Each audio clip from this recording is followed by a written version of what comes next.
Welcome to a masterclass in positional pressure. This encounter between International Master Mai Narva and Woman International Master Rucha Pujari is an exquisite blueprint on how tiny, structural inaccuracies can snowball into an unstoppable avalanche. 1. Pawn to e4.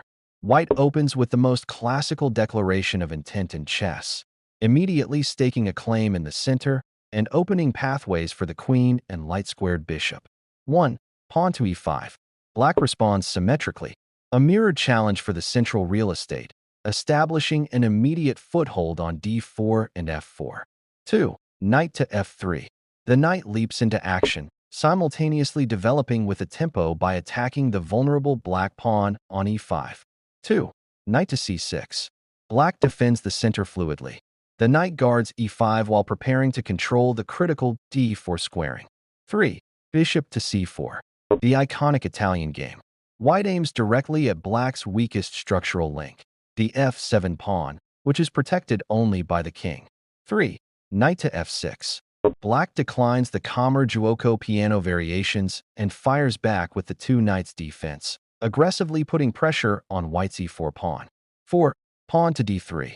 White chooses the modern bishop's opening variation. Instead of wild, sharp gambits, white opts for solid, long-term positional maneuvering, fortifying e4 and paving the way for the dark-squared bishop. 4. Bishop to e7. Black develops modestly. By placing the bishop on e7, black avoids messy tactical complications on g5 and prepares for a safe, early kingside castling. 5. King castles. 5. King castles. Both players rapidly tuck their kings safely away into the fortress corners. The opening skirmish lines are drawn, and the battle transitions from space control to micro-adjustments. 6. Rook to e1. An elegant, prophylactic move. The rook slides to e1 to overprotect the e4 pawn, freeing up the white knight on f3 from its defensive duties so it can eventually pivot to the queenside or kingside. 6. Pawn to d6. Black stabilizes the e5 pawn permanently and unlocks the path for the light-squared bishop on c8. 7. Pawn to a4. A highly sophisticated Italian game tool. White gains early space on the queenside, prepares a potential escape square for the light-squared bishop on a2, and stops black from executing an explosive b5 pawn push. 7. Bishop to e6.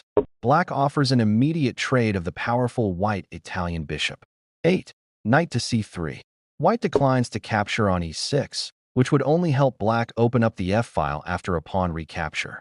Instead, white develops naturally, cementing control over the central d5 square. 8. Pawn to h6. Black creates a loft for the king and stops any annoying future white knight or bishop jumps to g5. 9. Pawn to a5. White pushes deeper into black's queenside territory, threatening to plant a structural wedge with a6. 9. Pawn to a6. Black acts quickly to halt white's spatial expansion, halting the a-pawn in its tracks. 10.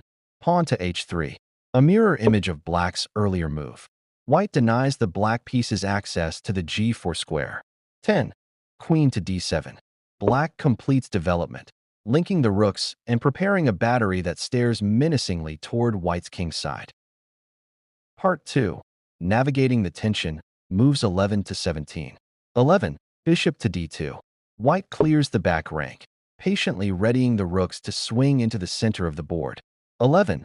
Rook from a8 to e8. Black reinforces the e5 breakpoint, anticipating an eventual clash in the absolute center of the board. 12.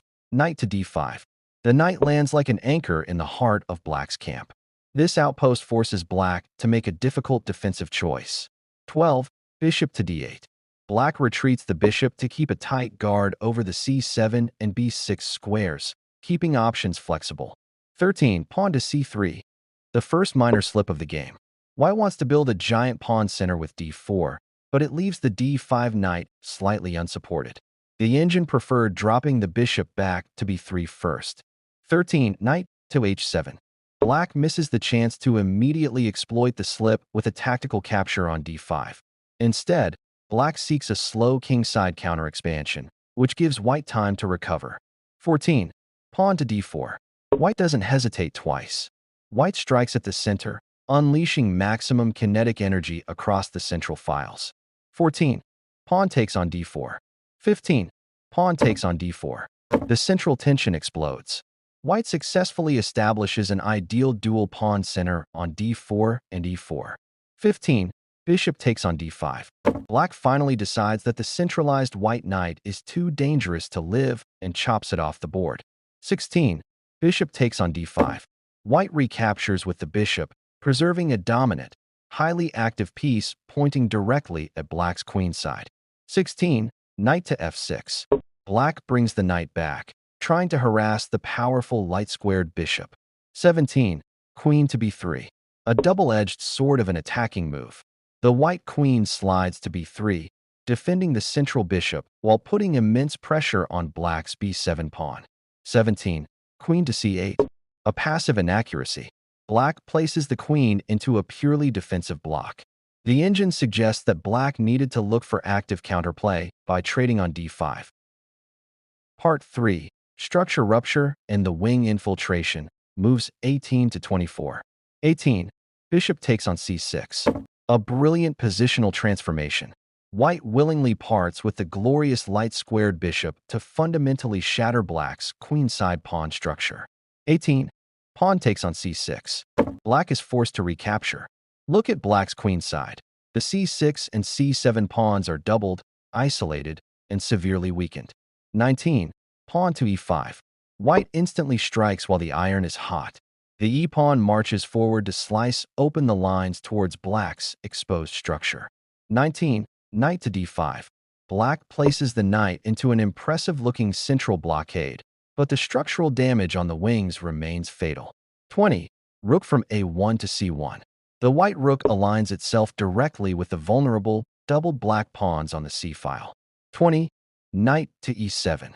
Black retreats the knight to cover the crumbling defensive perimeter. 21. Bishop to b4. White locks onto the d6 pawn. The coordination between White's queen, bishop, and rooks is beginning to look overwhelming. 21. Queen to d7. Another passive choice under extreme positional duress. Black tries to patch up the d6 point, but White's tactical vision is one step ahead. 22. Queen to d3. White shifts the focal point of the attack. The queen switches targets, preparing to dismantle the structural weaknesses from a brand new angle. 22. Knight to d5. The Black knight dances back to the center, desperate to plug the holes in the leaking defense. 23. Bishop to a3. The bishop retreats slightly, but maintains a killer diagonal laser beam that pins down Black's queenside options. 23. Bishop to g5. A desperate bid for activity that backfires. Black wants to force trades to ease the suffocating pressure, but it allows White to dismantle the kingside pawn shield. 24. Knight takes on g5. 24. Pawn takes on g5. Another structural rupture for Black. The kingside pawns are now split and open, leaving the Black king vastly exposed to the upcoming heavy piece onslaught. Part 4. The avalanche of White pawns. Moves 25 to 33. 25. Queen takes on a6. White cashes in on the masterfully accumulated positional advantages, picking off the hanging a6 pawn. White is now a clear pawn up with a menacing passer. 25. Pawn to c5. Black lashes out wildly, attempting to cut off the White bishop's diagonal, but it opens the floodgates for White's central pawns. 26. Pawn takes on c5. White accepts the gift, cleaning up the center and creating an unstoppable rolling wall of pawns. 26. Knight to f4. Black brings the knight to a seemingly threatening attacking outpost, looking for a miraculous back rank checkmate tactical swindle. 27. Pawn takes on d6. White ignores the illusion of danger and simply marches the d-pawn forward. It is a passed pawn monster that completely paralyzes Black's coordination. 27. Pawn takes on d6. 28. Bishop takes on d6. White sweeps up the d6 pawn. The White bishop is a towering colossus on d6, completely cutting Black's army in half. 28. Rook to a8. Black frantically attempts to activate the lazy rook by targeting the White queen. 29. Queen to c6. White offers a crushing queen trade. When you are up material and running past pawns down the board, Simplification is the cleanest path to victory. 29. Queen to f5. Black declines the trade, keeping the queen alive to hope for a desperate kingside counterattack. 30. Bishop takes on f8. White ruthlessly picks up a whole rook's worth of material exchange. The defensive dam has broken entirely. 30. Rook takes on f8. The black rook recaptures, but the material imbalance is now decisively in white's favor. 31. Queen to e4. White once again centralizes the queen, forcefully offering a trade and shutting down any creative attacking dreams black had on the f4 knight. 31. Queen to e6. Black must keep the queens on the board to stall, but the position is strategically completely resigned. 32. Pawn to b4. The avalanche begins. White's queenside pawns start their mechanical, ruthless sprint down the board. 32. Rook to d8. The black rook rushes back, trying to stand in front of the oncoming steamroller. 33. Pawn to b5. No hesitation. The white pawns march forward in absolute, perfect lockstep. Part 5. Endgame executions and final victory. Moves 34 to 40. 34. Rook to d5 ***. Black tries a final, desperate tactical blockade, placing the rook directly in front of the advancing b-pawn. 34. Pawn to a6. White casually pushes past the blockade.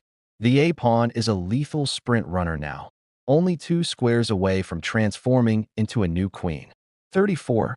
Rook takes on b5. Black is forced to sacrifice the rook for the b-pawn just to survive for a few more moves. 35. Pawn to a7.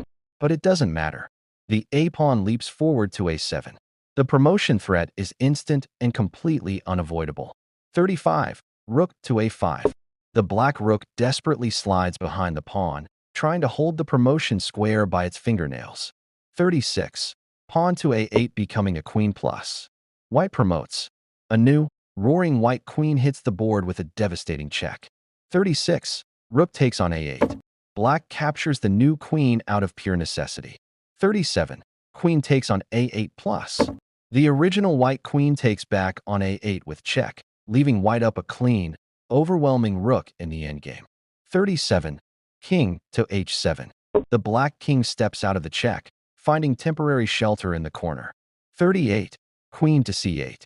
White begins the cleanup operation, hunting down the remaining weak black pawns and pinning the f5 square. 38. Queen to d5. Black puts the queen on a central square, aiming for a hollow threat against g2. 39. Queen to f5 plus. White delivers a precise, forcing check that drives the black king into a completely locked position. 39. King to h6. The king steps up, completely cut off from its own army. 40. Queen to e4. The final hammer blow. White centralizes the queen one last time, completely covering the g2 square and forcing a final liquidation. Realizing that the structural decay has ended in absolute material annihilation, Black resigns.